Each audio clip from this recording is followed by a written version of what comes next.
Hello, welcome to Dr. O's Food Lab. It's been about a couple weeks where we've been playing around with some food experiments, and we just thought we could introduce something simple, grilled plantain, or what we call Boli. Boli.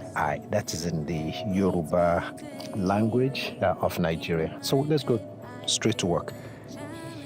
You have a plantain, but I prefer to use something that's medium right. You can press on it, it will dent a little bit, but it's not particularly soft. That seems to be my best choice for making boli. Step one is select about 4 pieces of plantain, cut the ends off, split the skin off, and preferably cut it into 4 pieces. It allows the cooking time to be much shorter and for you to get a better finish on the final product.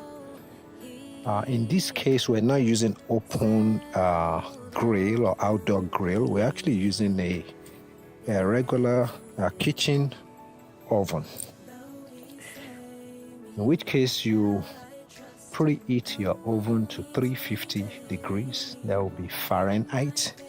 And once you get to that level, you have a tray with foil paper on top, and you can place the pieces of plantain on the foil and then put the tray into the oven. Rather than leave it in to run continuously every 5 minutes, I usually will check the plantain and see how done it is. If you want that brownie, gold-like coloring on the plantain, you may want to turn the plantain piece halfway through. You'll find out that the surface of the plantain on top of the foil changes color first. But if you don't particularly care about the outward coloring, you can pretty much leave your plantain pieces on the foil until it's fully cooked. At about 15 minutes, you can actually take it out and it's ready to eat. But depending on how done you want your plantain to be, you can leave it there longer.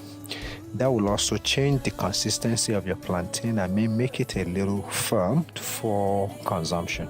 I hope you've learned a few tricks. I hope you give this a try in your kitchen. Enjoy. Remember to continue to follow our activities at Dr. O's Food Lab.